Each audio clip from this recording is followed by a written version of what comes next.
L'écouter Moharan dans la Torah Gimel. Dans la Torah Gimel, nous avons vu hier l'introduction. Dans quel contexte est-ce que Rabbi Nachman a donné cet enseignement? Il va beaucoup parler du menagen, du nigun, de la mélodie, de la musique, de la prière, de la païtadout et de la chazanout, de la liturgie. Vous allez voir plein de domaines de que quelqu'un fait avec sa voix et combien c'est important d'écouter pour bien servir Hachem, combien c'est important d'écouter de quelqu'un de cachère et une mélodie cachère, etc. Alors, maintenant, on va reprendre la Torah. On a vu donc aussi que cet enseignement il est basé sur une histoire secrète du Talmud. Ça s'appelle une Haggadah. Et c'est Rabba Bar Hana qui va nous dire qu'il a vu, lui, ce Akrukta. Et il a vu donc ce Akrukta, c'est-à-dire qu'il a vu une sorte de grenouille.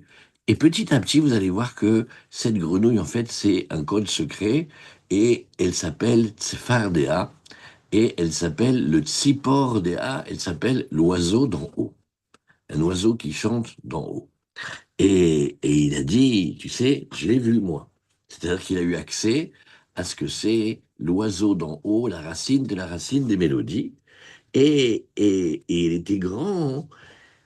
Et tu sais quoi? Et il était comme la ville, comme la métropole de Hagrounia. C'est un endroit. Et cet endroit, il est grand de 60 maisons. Et est venu un serpent, et il a avalé cette grenouille. Mais après est venu un corbeau femelle, et il a avalé le serpent, et il est monté sur un arbre. Viens, regarde combien elle est forte, la force de l'arbre. Voilà, ça c'est l'histoire secrète, et petit à petit, Rabbi Nachman il va donner des introductions qui sont nécessaires pour entendre un petit peu pour nous qu'est-ce qui est caché là-bas. Et même on avait vu que le petit-fils de Rachi, il nous a dit, tu sais, ce mot-là, le akrokta, ça veut dire Sfardea, c'est une grenouille. Oui. Après, le Agrada Agrunia, ben, il était grand comme, grand comme cette métropole. Et le Agrada Agrunia, il fait 60 maisons. Et ça, détail très important, on va le voir tout à l'heure. C'est pas Rabba Baba Chana qui dit, mais c'est la Gemara, c'est le Talmud. Atataniania, il est venu le Tanina, c'est-à-dire le serpent, mais ça c'est Rabat qui nous le dit, et il a avalé les grenouilles, mais est venu le Pushkansa, c'est-à-dire notre Pushkina, un au rêve, Nekeva, un corbeau femelle. Alors, voici comment commence l'enseignement. Tout ça, c'était, entre hier et aujourd'hui, c'était juste l'introduction dans quel contexte il a été donné et le tout début des premières phrases. Maintenant, voici le premier enseignement de la Torah. Inemi sheshomer negina mimenagen racha. Voilà, celui qui va écouter la mélodie de quelqu'un qui est méchant, oui, eh bien, c'est pas bon pour lui. Qu'est-ce que ça fait? Il dit, Inemi sheshomer negina mimenagen racha, cachez-le l'avodat bo. C'est cachez-le les avodat aboré égale, ça lui est difficile de servir son créateur. C'est-à-dire, il veut servir son créateur, il veut prier, il veut parler avec lui, il veut faire sa Torah, il veut étudier sa Torah et ses livres et fréquenter ses maîtres, écouter les conseils de la Torah. Mais parce qu'il a entendu quelque chose, il a entendu une musique, ouais, ça va lui amener une froideur, une tristesse, un découragement. Rien que parce qu'il a entendu une musique ou une chanson, une mélodie. Alors c'est ce qu'il te dit ici. Il dit pourquoi? Pourquoi est-ce que quand quelqu'un écoute une musique qui n'est pas convenable, alors ça va l'empêcher ou lui rendre le service pour Hachem difficile? Pourquoi? Il dit qu'il est kol anegina. Parce que nous ici, on voit le col de la Négina, c'est-à-dire le son de la mélodie. D'accord. Et, mais d'où elle vient? Alors, Rabbi Nachman Breslev, il te dit, tu sais d'où elle vient? La mélodie et la musique, la racine, elle est très haute. Ce que tu vois ici ou ce que tu entends ici, c'est une musique, une mélodie, paroles et chansons, voilà. Mais d'où elle tire sa source? Elle dit, Nimshechet minat siporim. Il y a un endroit tout en haut, qui s'appelle les oiseaux. C'est pas des oiseaux avec un corps comme on connaît nous ici, mais c'est des oiseaux. Et Kedeïta ben Midrash, comme c'est marqué dans le Midrash, et maintenant Rabbi Nachman nous fait faire un voyage. On va parler maintenant de quelque chose qui est une mitzvah de la Torah, c'est une partie de la Torah, et ça parle de quelqu'un qui a besoin de se purifier parce qu'il s'est abîmé. Et comment il s'est abîmé? Eh bien, il a fait, ne pas ici les Gemarot, mais on va dire la version très classique. Par exemple, il a mal parlé. Il a mal parlé sur les gens, il a utilisé sa bouche et il a fait du mal avec. Maintenant, quand il va faire teshuva, quand il va revenir vers Hachem, il y a un processus à faire. Maintenant, dans ce processus, à un moment, mais c'est dure longtemps son processus, ça va durer 7 jours, à un moment, il va devoir amener en offrande des deux petits oiseaux. Et le Talmud, il se demande, ben, pourquoi il va amener des oiseaux? Pourquoi il amène pas autre chose? Pourquoi il amène des oiseaux? Il dit, mais comment il est abîmé? Il est abîmé avec sa voix. Ah, maintenant, pour réparer, il va réparer avec quelque chose qui fait aussi de la voix, de la mélodie. C'est deux petits oiseaux qui piaillent. Ah, c'est ce que la Gemara nous dit ici. Il dit pourquoi est-ce que le Metzora, alors quand il va être puni, il va recevoir quelque chose dans son corps comme un grand défaut dans sa peau, et il s'appelle le Metzora. Et en plus, vous le connaissez parce que on dit, lui, il est motsir avec sa bouche, il sort du mal, il fait du mal avec sa bouche. Alors quand il sort du mal avec sa bouche, alors après, il doit amener pour sa pureté deux petits oiseaux, Hayot, Théorot. Alors on dit que c'est des petits oiseaux qui doivent être vivants et purs, des oiseaux purs. Comme il est abîmé avec sa bouche, avec le son et avec la voix, il va amener quelque chose qui va réparer ce qu'il a fait. Alors Yavo Kalania, Veiraper al Kalania. Alors le Midrash il dit que vienne quelque chose qui fasse du bruit pour arranger quelque chose qui a fait du bruit, que vienne un son pour arranger un son, que vienne une voix pour arranger une voix. Et et pourquoi? Qui nilka, oui, qui nilka mihamat kolo, chez Diber Lachonara. En fait, à cause de quoi il va être puni? À cause de quoi il va être frappé? Eh bien, parce que il a fait une faute avec quoi? Avec sa voix. Chez Diber Lachonara, et entre autres, il aura dit quelque chose de méchant contre quelqu'un, et il aura généré du mal avec sa bouche. Donc, comme il a fait du son avec sa bouche, pas bien, Hachem lui demande d'amener quelque chose qui fait du son avec sa bouche, de bien, les petits oiseaux purs. Voilà. Nimsa, Mishiu Kacher, oui, Nimshechet, Anegina Shelo, Min Shtet Siporot Hayot Teorot. Alors maintenant, Rabbi Nachman, il nous dit, venez, on se pose et on regarde. On le fait lentement. On le fait lentement parce que c'est chazak, chazak, chazak. Il te dit, tu vois que quand quelqu'un a abîmé, quand il a abîmé par la parole, alors qu'est-ce qu'on lui demande d'amener? On lui demande d'amener des oiseaux, des petits oiseaux purs, oui, qui piaillent, qui font des mélodies avec leur piaillement. D'accord.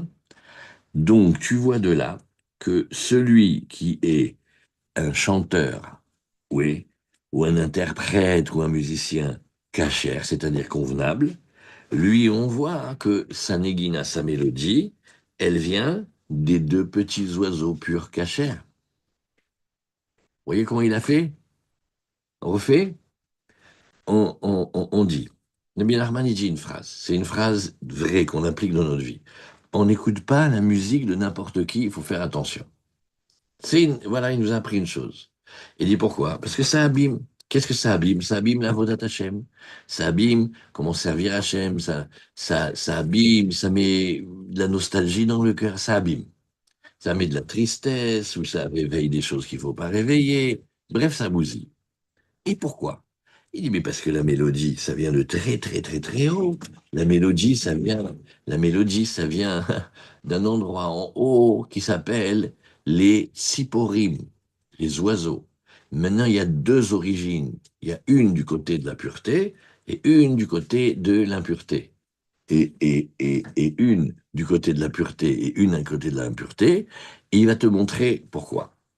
D'où le sait-on? Parce que dans la Torah, quand quelqu'un il aura fait des bêtises avec sa voix, avec sa bouche, il aura abîmé, il aura été mélachéler, il aura cassé du sucre, il aura dit des méchancetés sur quelqu'un, donc il a utilisé sa voix et sa parole pour faire du mal.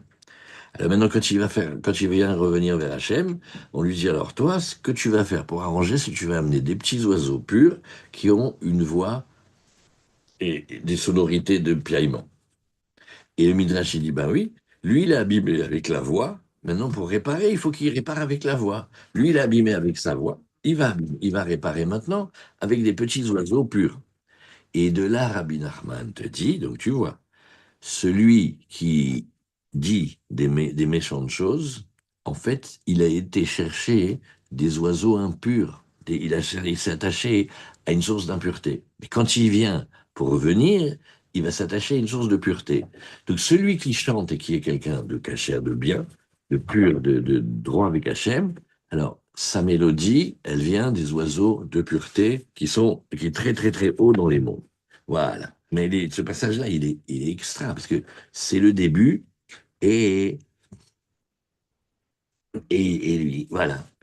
Parce que la voix, elle est importante. Donc quand on entend. Alors dans cette Torah, vous allez voir, on va se demander pendant toute la Torah, est-ce que c'est la chanson du chanteur ou est-ce que c'est les nigunim de la musique? Alors vous allez voir, on le laisse ouvert parce que on va discuter plein. Dans l'histoire de Yossele Achazan, il a utilisé sa voix.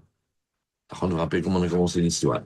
Alors Yossele Achazan, lui, c'est sa voix. Il a utilisé sa voix et Rabbi Nachman ne voulait surtout pas entendre de sa voix. Le, le Metzora, celui qui utilise sa langue et sa bouche pour faire du mal, c'est sa voix, c'est quand il parle. Les deux petits oiseaux, c'est qui produisent aussi une voix.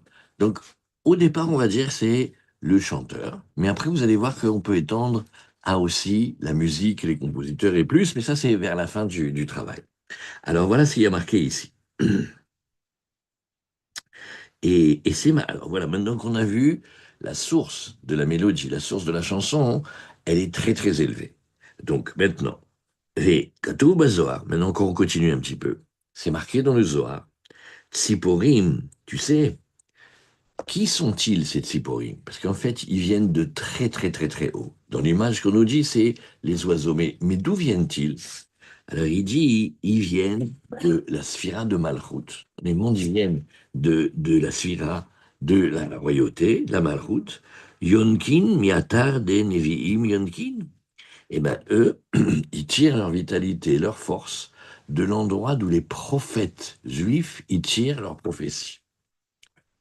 De la prophétie. C'est-à-dire des sphirotes de Netzach et Od. Et eux, ils viennent de Netzach et Od, de très très haut. En fait, chez nous dans la Torah, les prophètes, les vrais prophètes, waouh, ils tirent leurs paroles et leur inspiration de très très très très haut dans les mondes proches d'Akadosh Baruch Hu. Et la reine Nikra Amenagen, Chazan. D'ailleurs, tu verras que c'est la raison pour laquelle on appelle celui qui sait chanter et faire la mélodie, on l'appelle chez nous le Hazan. Tout le monde connaît le terme de Hazan. Qui c'est le Hazan aujourd'hui? Ça veut dire qui c'est qui va monter et qui c'est qui va chanter la prière. Alors pourquoi on l'appelle Hazan? Milachon Hazon, Ainu Lachon Nevoa, parce que Hazan, c'est le même mot que Hazon. Et Hazon, c'est une vision prophétique, comme on dit le Hazon Ish, ou Hazon et Ovadia, ou Hazon. C'est des termes qui disent c'est quelqu'un qui voit loin, parce qu'il est inspiré par Hachem, et il n'est pas comme les autres hommes où il voit juste, comme il disait ma mère, le bout de son nez. Non, il voit très loin. Il voit le futur du peuple juif. Il voit des choses qui peuvent arriver, etc. Qui, Lokea Hanegina, Miatar de Nevi'im Yankin. Parce qu'en fait, il vient tirer sa force de voix et de chanson et de mélodie d'un endroit duquel les prophètes eux-mêmes ils tirent leur prophétie. Voilà. Et donc, en fait, quand quelqu'un chante, eh bien, il s'attache à une source, même si on ne le sait pas. Et il faut s'attacher à une source pure. Parce qu'il y a une source du côté de la pureté et une source du côté de l'impureté. Yossele Achazan, au début, quand il était au début de sa vie, il avait dévié, alors c'était une source d'impureté. Quand il est revenu à la fin et quand il a fait Teshuvah, c'était une source de pureté. Le Metzora, celui qui a mal parlé, il va s'attacher à une source de pureté. Après qu'il se soit attaché à une source d'impureté. Celui qui dit des méchancetés sur quelqu'un, celui qui dit du Lachon Hara, celui qui dit des paroles qui ne sont pas des bonnes paroles, il s'attache à cette voie-là du côté de l'impureté. Et après, il faut arranger, il faut aller du côté de la pureté. Voilà comment il a dit ici. Maintenant, cette voie, dans l'histoire qu'on est en train de voir, c'est quand Rabba Barbachana, il dit, mais moi je l'ai vu. Oui, moi je l'ai vu, il dit.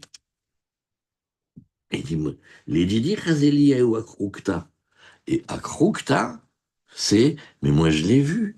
Et le Tzfardéa. Par contre, dans l'histoire, c'est une grenouille. Mais caché dedans, c'est un tsipor déa. C'est un oiseau du déa qui vient, des mochines qui vient de très très haut et qui vient des sphères d'intelligence d'Hachem. Et c'est lui qui influe la mélodie et la voix de l'homme quand il chante. Voilà, on met un point ici et on regarde juste un petit passage. Faut la réviser au début, plein s'habituer. On faut réviser plein l'histoire et, et pas oublier d'où il était l'histoire. Parce que Rabbi Nachman, quand il vit quelque chose, euh, un événement dans la ville, un incident, bon, un colportage, quelque chose, ouais, mais il sait bédiouk à quoi ça fait référence, et après il donne un enseignement qui permet aux gens, pardon, il donne un enseignement qui permet aux gens un enseignement qui permet aux gens de vivre la chose. Alors on met un point ici, voilà, on met un point ici et demain on reprend. Bon, aujourd'hui c'était plus court que si c'était plus long, mais quand même c'était bien. Alors, voilà, c'est tout ça pour se rappeler de qui on écoute la musique, et après on va même apprendre, et si quelqu'un il a écouté de la musique qui était pas bien, comment il fait? Alors, on va voir qu'étudier la Torah la nuit, c'est le Talmud surtout, étudier la Gemara la nuit, c'est le remède, et quand la nuit elle commence tôt comme l'hiver, c'est le plus beau.